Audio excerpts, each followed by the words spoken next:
Olá, sou Fernando, 34 anos, casado há 14 anos, tenho 2 filhos, um mais velho de 10 anos de idade, o nosso mais novo com 3 anos de idade. Sou Fernando, então. Hoje estou pastoreando uma comunidade, uma igreja, na cidade de Bom Retiro do Sul e Lajeado e Venâncio Aires. E sou formado em administração de empresas, com teologia também pela Faculdade FATEC.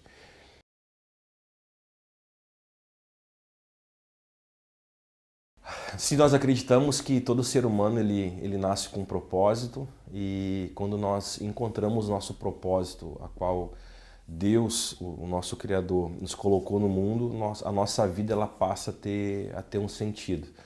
Nós não acreditamos em uma pessoa que venha viver apenas pelo simples fato de vir ao mundo sem ter algum propósito. E nós embasamos eu embaso, aquilo que eu entendo em cima do que a Bíblia ela fala. Tem um livro chamado Livro de Eclesiastes, escrito por um sábio, Salomão, e ele fala que existe um propósito e um modo para todo o tempo. Então eu creio que nós, como seres humanos, nascemos e fomos gerados no útero da nossa mãe com um propósito de vida. E quando nós encontramos nosso propósito, nós nos sentimos plenos. Tudo que o ser humano tem buscado hoje, seja em dinheiro, seja na sua profissão, seja nos seus casamentos, na sua vida amorosa, ele sempre procura preencher um vazio que há dentro de si. E muitas vezes esse vazio nunca é preenchido, e só é preenchido quando nós encontramos o nosso propósito da nossa vida, e aí nós passamos a literalmente ter uma vida plena.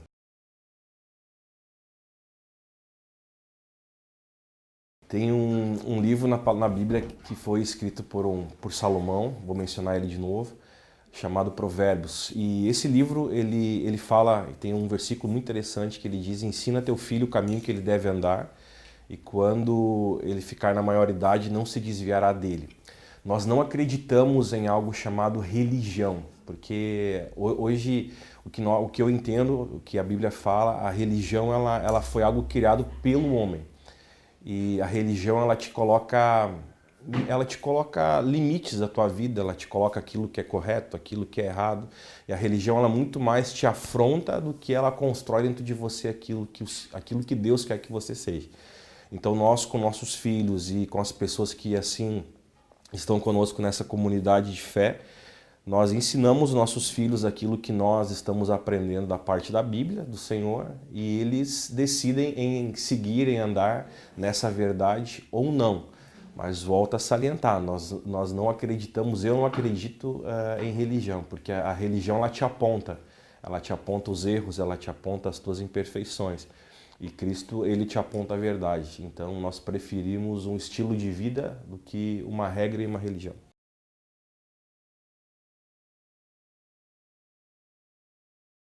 Eu percebo que o que nós estamos hoje colhendo, o que a raça humana está colhendo hoje, é uma falta de conhecimento. De saber literalmente quem Deus é, de saber literalmente quem Cristo é. Eu vejo que como criaram em volta de uma verdade, criaram muitas regras. E as pessoas, por seguirem essas regras que disseram para elas que é a correta, eles achavam que seguindo essas regras eles conheceriam uma verdade, sendo que as regras fizeram com que eles se afastassem mais da verdade e não conhecessem. Então hoje o que nós estamos passando, principalmente o nosso povo, a nossa terra, o Brasil hoje, é a falta do conhecimento e do conhecer quem Deus é e principalmente saber o que é fé.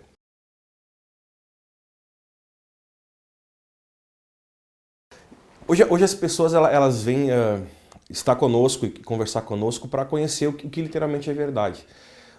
O que nós temos notado, que muitas pessoas, a maioria de nós hoje, nós crescemos num país, e o Brasil é um país que dizem que é um país que tem muita fé. E eu pergunto para muitas pessoas assim, tá, o que é fé? Aí cada um fala, fé é crer em Deus, fé é ter uma crença que algo vai acontecer, fé é algo que eu me embaso. E quando nós perguntamos para a pessoa fé em quem, muitos falam fé em Deus, fé em outras coisas. E quando nós perguntamos principalmente quem Deus é, cada um dá de Deus a personalidade que eles criaram. Até brinco às vezes, né? Uns pensam que Deus é um cabeludo que usa óculos como um hippie, outros pensam que Deus é um senhor de barba branca com um tridente na mão, que quando alguém erra ele vai, machuca e fere alguém. Então, vendo pela palavra, não há como eu ter fé, não há como você ter fé se nós não conhecer quem Deus é.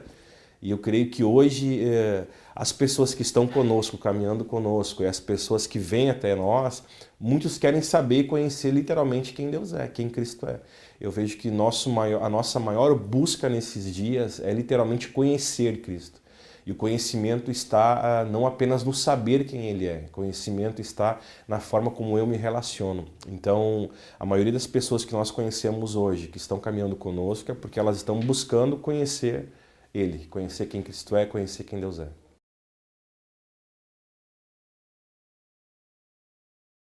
Sobre o sofrimento é o resultado das nossas escolhas. E nós nascemos para cumprir um propósito, cumprir um objetivo. E não para sofrer. O sofrimento ele é o resultado, ele é o fruto de nossas escolhas. Porque tudo que o homem plantar, o homem vai colher. Essa é uma lei da natureza que Deus criou. Então eu creio que tudo aquilo que nós passamos na nossa vida de sofrer são resultados, são frutos das escolhas que nós fizemos. E infelizmente muitas vezes nós só aprendemos no sofrimento, né? E sim, nós nascemos para cumprir um propósito. Nós cremos que o ser humano ele é triuno, né? Ele é um espírito que tem uma alma e que habita num corpo. O que é alma? Alma são nossas emoções, nossos sentimentos. E nós acreditamos que todo ser humano ele tem essas três, ele é triuno, como eu falei, né? Ele é espírito, alma e corpo. Assim como um animal ele tem alma e tem corpo. O que é a nossa alma? Nossa alma são nossas emoções, nosso sentimento, quando nós ficamos felizes, quando nós ficamos tristes, quando nós ficamos abatidos. Então nós acreditamos que a alma, o que é a alma, né, em cima da tua pergunta, é as nossas emoções, é o nosso sentimento, aquele arrepio, muitas vezes aquelas sensações que nós temos em alguns momentos da nossa vida.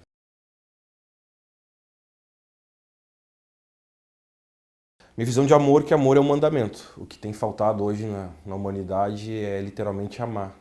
Amar acima dos erros, das imperfeições, amar acima dos defeitos das pessoas, porque quando Deus ele fala e quando Cristo fala também no Novo Testamento, ele diz que um novo mandamento vos dou, né? Amar a Deus sobre todas as coisas e amar o próximo como a si mesmo. Eu creio que está faltando hoje as pessoas a entenderem literalmente o que é amor e passar a exceder ou transcender toda a dificuldade que a gente tem passado. O que tem faltado hoje no nosso meio, literalmente, é o amar. Amar o perdido, amar o errado, amar o correto, amar. Não só o que eu vejo hoje na nossa geração, vou aproveitar esse gancho da tua pergunta, é que as pessoas elas têm confundido amor com barganha, né? Eu vou amar alguém se eu receber algo em troca. Então amor não é barganha. E amor literalmente é você amar a pessoa sem esperar algo em troca dela. Eu vejo que nosso maior defeito da nossa geração hoje é essa. A gente sempre procura amar alguém que possa dar algo para nós. Então, nosso amor é amor interesseiro. Eu vejo que nós precisamos amar sem interesses.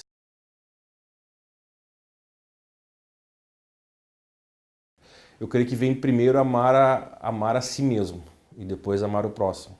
Porque ninguém vai conseguir amar alguém mais do que a si. Vou voltar ao versículo que eu te falei, quando Jesus ele diz ame o próximo como a si mesmo. Então ele está dizendo o seguinte, que o amor que tu tem por você é a expressão, é a porcentagem do amor que tu deve ter para a outra pessoa, para o próximo. Então eu creio que primeiro nós nos amando, nós vamos ter um parâmetro de amor para que a gente possa amar a outra pessoa.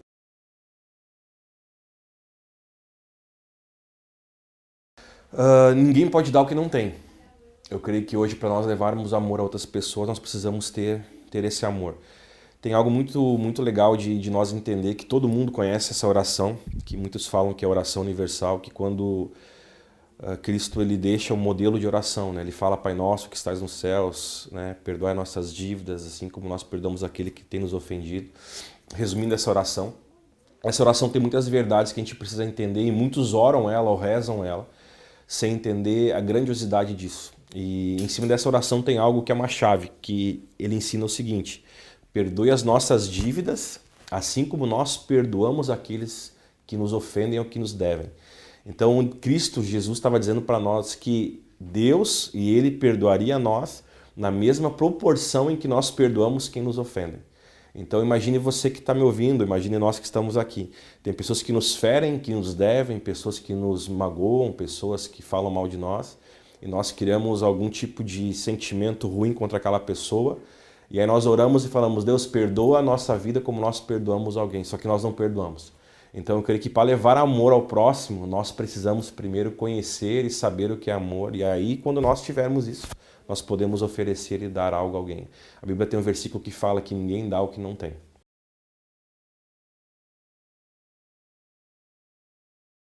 No amor verdadeiro, não. Agora há medo em sentimentos que nós achamos que é amor. E tem um versículo bíblico que fala que o verdadeiro amor ele lança fora todo medo. Quando nós amamos de verdade, não há medo. Não sei se você já teve a oportunidade de conversar com alguém ou visitar alguém que está no hospital. E eu já tive várias experiências assim, de pessoas que estão já achando que vão partir, que vão morrer. E muitas dessas pessoas que eu já conversei, elas amavam tanto os seus filhos, amavam tanto o seu cônjuge, seja marido ou mulher, que o medo que elas poderiam ter de morrer, o amor que elas sentiam, excedia esse medo.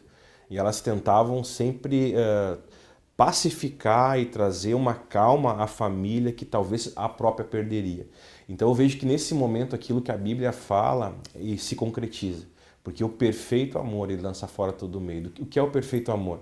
É quando uma mulher está com dor de parto para dar seu filho e quando o filho nasce, o amor por aquela criança faz com que ela esqueça a dor do momento que ela está sofrendo. Então toda mãe, toda mulher que já passou até mesmo por um parto normal e natural, elas vão entender o que eu estou falando. Que o amor pelo filho que acabou de ser gerado, de ter vindo à luz, esse amor ele excede a dor daquele momento ali.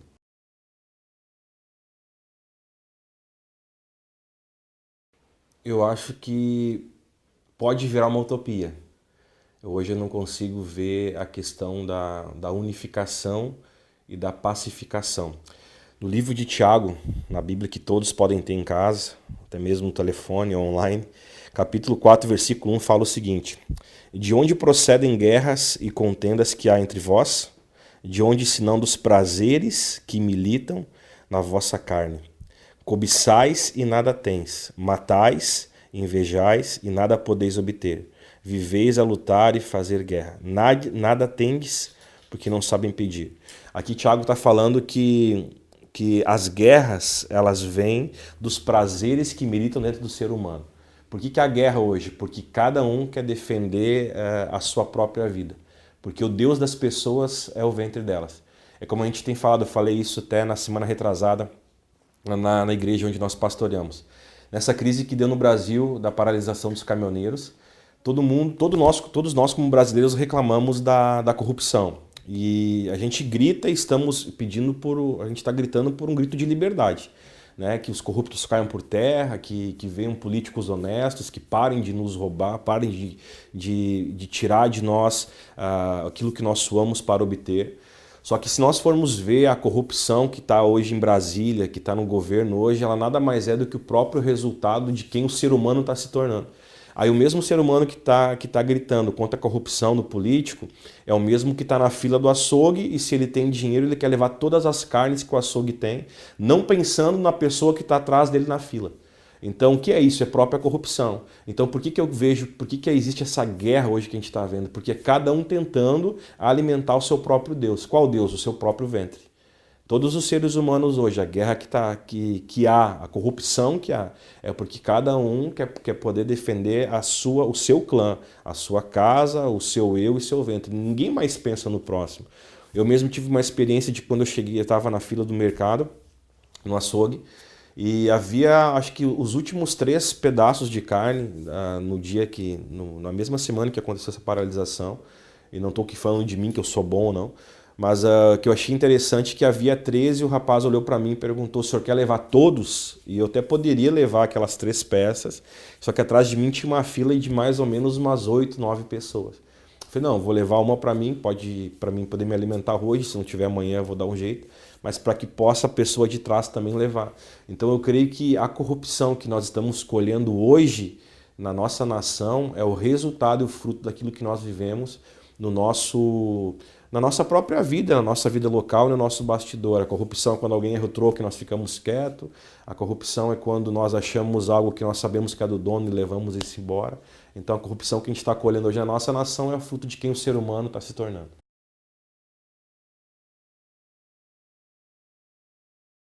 Nós trabalhamos hoje como igreja local entendendo primeiro o que é ser igreja. Em um tempo que a gente está vivendo, hoje muitos falam de igreja e nós sempre pensamos, lá vem alguém roubar nosso dinheiro, lá vem algum pastor que vai mentir para nós, lá vem algum líder, não vou falar só de pastores, mas digo de todos os líderes, que muitos falam de religiosos, e nós embasamos a nossa vida em cima de algo chamado doutrina de Deus. O que é a doutrina? O que é a palavra, o que a Bíblia diz. Tem uma Bíblia especial para vocês? Não. A nossa Bíblia é a Bíblia que existe hoje, com 66 livros. A Bíblia da Igreja Católica ela tem livros a mais que são chamados livros apócrifos, mas o que uma tem, a outra também tem. Então nós como igreja nós entendemos o que é ser igreja, e a igreja não está para pedir, a igreja está para suprir e para dar. Nós hoje como igreja local, nas cidades que nós estamos, nós ajudamos pessoas a pagarem conta de água, pessoas que estão com a família desempregada a pagar a conta de luz. Nós, nesse último ano agora, de 2017, nós ajudamos 2 famílias que estavam perdendo a sua própria casa para o banco, e nós então juntamos dinheiro e pagamos as prestações da casa que eles tinham e estavam devendo para o banco, para que eles não perdessem. Nós ajudamos com quilos de alimento, nós ajudamos com cesta básica. Nós, por 2 anos e meio, nós ajudamos o hospital da nossa cidade com mais de 1 tonelada de alimentos não perecíveis, porque nós entendemos que a igreja, ela, mais do que falar, ela tem que agir. Então, nossa mentalidade é essa, de juntos construirmos uma localidade, construirmos uma cidade, construirmos a verdade dentro das pessoas. As pessoas não querem mais ouvir uma palavra que nós não praticamos. Eu nasci do ambiente evangélico, e uma das coisas que mais me feria era ver pessoas falando coisas bonitas, mas não vivendo. Então, muito mais do que falar, o que nós vamos aprender é com o gesto e com a vida de cada um. Então, a igreja ela tem que, não é mostrar para alguém, mas tem que demonstrar aquilo que nós acreditamos. Eu acho legal que eu tenho estudado nesses últimos 2 anos e feito um curso da língua hebraica e judaica, e uma coisa interessante é que todo judeu, para ele, a fé que eles respeitam não é o que você fala, mas é o nível que você vive daquilo que você acredita. Então nós entendemos que a nossa localidade, a nossa cidade, onde nós estamos, vai mudar quando eles veem literalmente o que é ser igreja. Ver e não ouvir.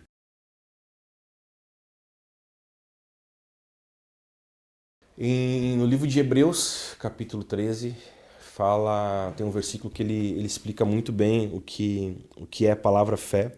No livro de Hebreus, capítulo 11, versículo 1, fala assim: Ora, a fé é o firme fundamento das coisas que se esperam e a prova das coisas que não se veem. O que eu vejo que nós estamos hoje nos acometendo nesses dias? Nós temos trocado a palavra fé por crença. Nós cremos muito e não temos fé, porque fé é você conhecer uma verdade e saber que aquilo vai acontecer. Um dos exemplos que mais eu gosto de dar daquilo que eu vivo na minha vida, do que é fé, é como se nós estivéssemos no hotel e aquele hotel, a gente abre a porta do quarto, o hotel está todo escuro. Mas tu sabe que aquele hotel ele tem sensores de movimento, está escuro. Mas aquele sensor, a luz vai só ligar quando você der o primeiro passo. Então, quando tu dá o primeiro passo, aquela luz daquele corredor se liga. Então, para mim, isso se assemelha muito à fé. Fé é tu saber que algo está ali, mesmo que você não está enxergando, mas você sabe que está ali. Então, de acordo com a tua movimentação, aquilo vai começar a clarear e ficar nítido diante dos nossos olhos. Então, para mim, e biblicamente, fé é isso. Fé é a certeza das coisas que não se veem, mas daquilo que você espera. Eu não teria palavras para dimensionar o que é Deus, porque eu creio que falta para o ser humano o entendimento, nós somos tão pequenos para poder limitar ou determinar o que é Deus. Deus ele é. Quando Moisés perguntou para ele no livro de Êxodo, Senhor, o que eu vou dizer de ti? Aí Deus fala para Moisés, Moisés, diga que eu sou. Ponto final. Então quem é Deus? Deus ele é. Ele é. Ele é um ser, Deus ele é tudo, ele é o criador de tudo.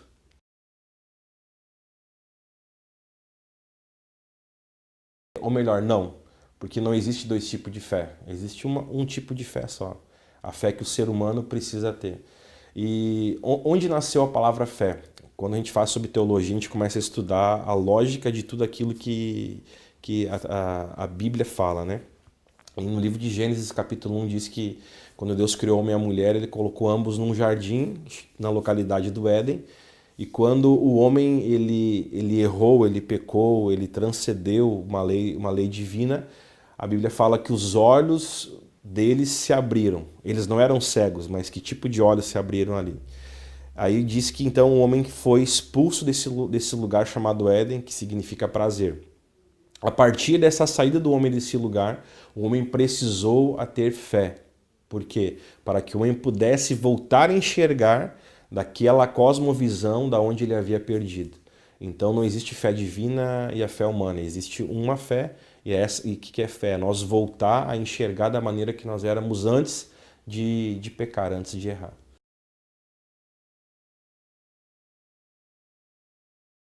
O próprio castigo do ser humano é o resultado das suas escolhas. Deus não castiga o ser humano. A Bíblia fala que Deus ele é amor. E talvez a pessoa pode estar, mas se ele é amor, por que está acontecendo tudo isso? O que está acontecendo hoje é fruto, resultado daquilo que nós mesmos construímos. Então o próprio erro já é o castigo do homem.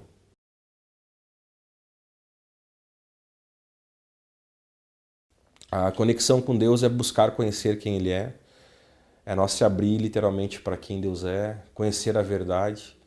E talvez muitos possam pensar, tá, mas o que é a verdade? Não é a minha verdade, não é a tua verdade. O que é a verdade de Deus?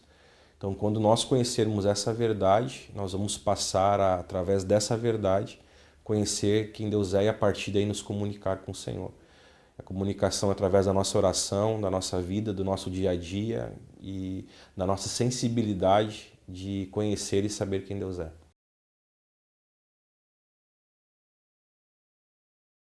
Eu não trataria como uma energia, porque fica algo meio místico, mas eu falaria que existe sim aquilo que a gente carrega. Cada um ele vai passar o que carrega, né? Aquilo que ele crê, que ele acredita. Hoje o que existe são algo chamado mundo espiritual, ou atmosfera espiritual, então, que é onde foram criados vários misticismos, né?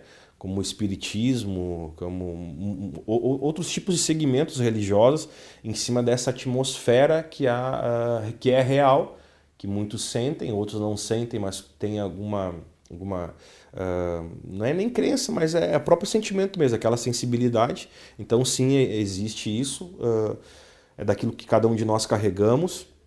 E conforme você tá, você vai passando para aquelas pessoas que estão ao teu redor. Se hoje nós acordamos meio brabo, meio irritado, automaticamente aquilo já vai contagiando o ambiente. Quando tem pessoas que estão mais alegres no seu dia, elas já vão contaminando ou contagiando também o ambiente. Então, não falaria uma energia, e sim aquilo que tu está vivendo no teu dia, aquilo a qual tu está submisso sobre algo, né? Aquilo que tu está vivendo no teu dia a dia. Eu creio que existe gente sem fé. Até porque a palavra fé ainda não está definida para muitas pessoas, só como eu falei na outra pergunta. O que existe hoje são pessoas que dizem que têm fé, mas elas não é fé o que elas têm é crença. Crença é você acreditar em algo, fé é você ver algo, é você saber que aquilo existe. Então eu vejo que hoje falta sim fé para muitas pessoas, porque a fé é o fundamento das coisas que não se veem, mas que se esperam.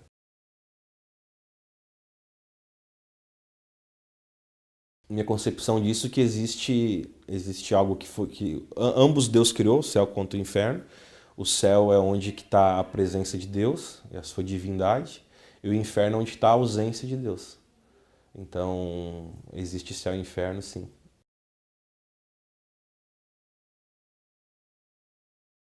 Eu acho que esse foi o ponto negativo da criação da religião, porque se nós formos ver hoje o que é religião, é cada um pegando parte de uma verdade e construindo a vida em parte de uma verdade.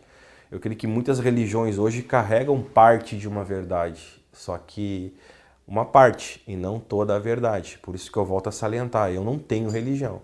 O que eu sou hoje, eu sou um cristão. Quando me perguntam qual a tua religião, eu falo, eu não tenho religião, sou um cristão. Eu acredito em Cristo e naquilo que a Bíblia, a palavra dele, diz. Então, na própria Bíblia fala sobre espírito, na própria Bíblia fala sobre céu e inferno, na própria Bíblia fala sobre pessoas que invocavam a imagens, a santos, a Bíblia toda fala sobre isso. Então, hoje, quando você acredita numa religião, há infelizmente essa diferença, essa intolerância ou essa competição. Mas quando você não vive uma religião e vive Cristo, que é o cristianismo, você passa a entender mais sobre o que literalmente é a verdade. Tanto que se você for estudar a palavra e a história, quem foi que crucificou Cristo foram os religiosos. Então os mesmos que hoje falam sobre Cristo foram os que mataram e crucificaram Cristo, que foram na época os fariseus, os sacudeus e os escribas, que eram homens que estudavam a Bíblia, mas tinham ciúme daquilo que Cristo estava falando. Então hoje, se você falar sobre religião, sim, existe intolerância, existe competição, cada um quer ser o dono da verdade. Qual é que é a minha visão diante dessa briga toda que eu vejo? Cada um tem uma parte de uma verdade e constrói em cima de uma parte, não de um todo. Aí uma hora ou outra casa vai cair. É como se eu fosse construir minha casa sobre um fundamento só. Eu tenho que entender o todo para que a minha casa nunca caia.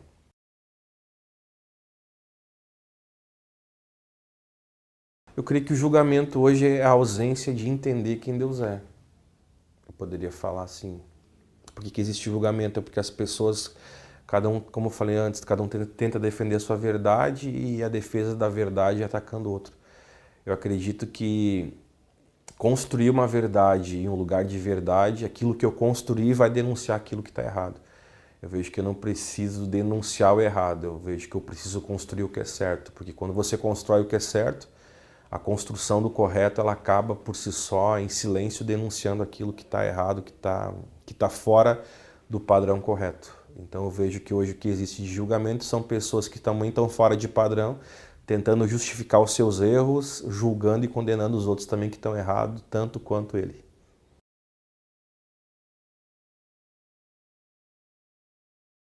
Elas acreditam no Deus, só que muitos deuses e pouco conhecimento de quem Deus é. Cada um criou um pseudo-deus para si e em cima desse pseudo-deus eles constroem a sua verdade em cima de parte da verdade correta. Então, como eu falei no início, talvez para muitos hoje Deus é um cara que é um hippie, para outros Deus é um velhinho, para outros Deus é um cara brabo e carrancudo, para outros Deus é um cara que julga todo mundo. Então, o que eu vejo, o que liga todos é que todos têm um vazio que buscam preencher esse vazio com algo, que somente Cristo vai nos preencher.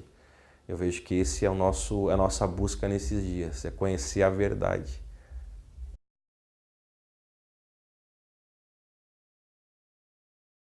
Não saberia te responder como tornar o mundo melhor, mas como melhorar o mundo hoje é buscando conhecer a verdade. Eu quero bater um pouco nessa tecla. E conhecendo essa verdade, tu vai passar a ter o verdadeiro amor que todos precisam. O que eu vejo que o mundo está precisando hoje é conhecimento e vivência. Conhecimento e aplicação. Eu creio que por aí o mundo vai começar a melhorar. Aquilo que você quer do outro, faça você. Então eu creio que por aí muitas coisas vão começar a mudar e ser transformadas nesses dias.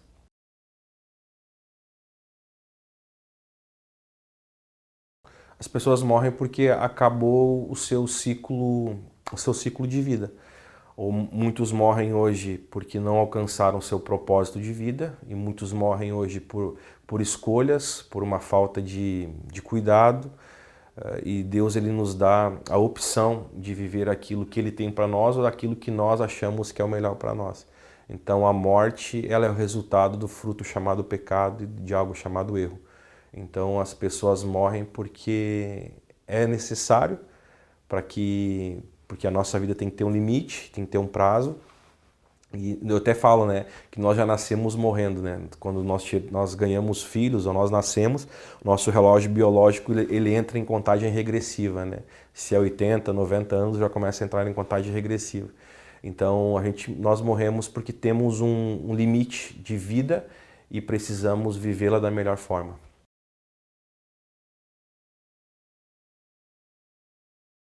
A morte é o resultado daquilo que o homem fez no começo de tudo, que foi uma desobediência a Deus. A morte é, é o erro, é o errar o alvo que o homem fez no começo de tudo no livro de Gênesis.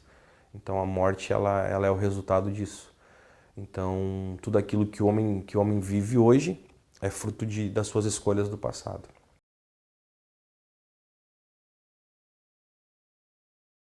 O que acontece depois que a gente morre, a gente vai colher aquilo que a gente plantou em vida. Ou vivermos no inferno, ou vivermos com Deus. Então a morte, ela tem... Após a morte existem esses dois destinos. Ou a ausência de Deus, ou a presença de Deus.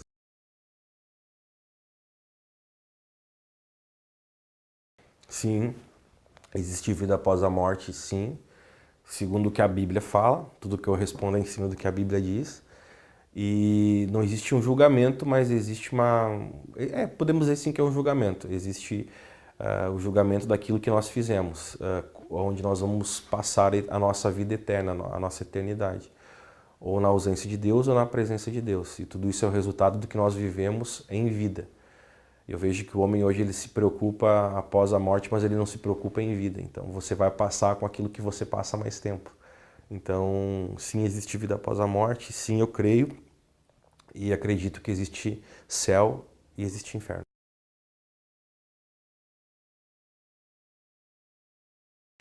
Eu vou falar como é que eu encaro, tá? Não como eu acho que as pessoas devem encarar. Eu encaro a morte como uma... Eu procuro não ter medo da morte, porque a morte ela vai fazer com que você viva ou você colha aquilo que você em vida plantou. Não estou dizendo que eu sou a favor de quem se suicida, não é isso. Estou dizendo que eu não tenho medo da morte, porque a morte ela vai fazer com que eu viva com Deus ou na ausência de Deus. Então, quanto mais tu conhece a Deus, menos medo da morte tu tem. Porque a morte por Cristo ela foi vencida sempre. Então, quando eu tenho uma vida em cima e fundamentada em cima de Cristo, eu sei que eu vou vencer a morte também. Então, eu vejo que hoje o medo da morte das pessoas é porque elas estão tão apegadas à sua vida material e momentânea que elas não conseguem ter literalmente uma paz de espírito em Cristo. E quando tu conhece Cristo, quando tu vive com Cristo, tu passa a não temer mais a morte não, para você ela não é mais um bicho de 7 cabeças.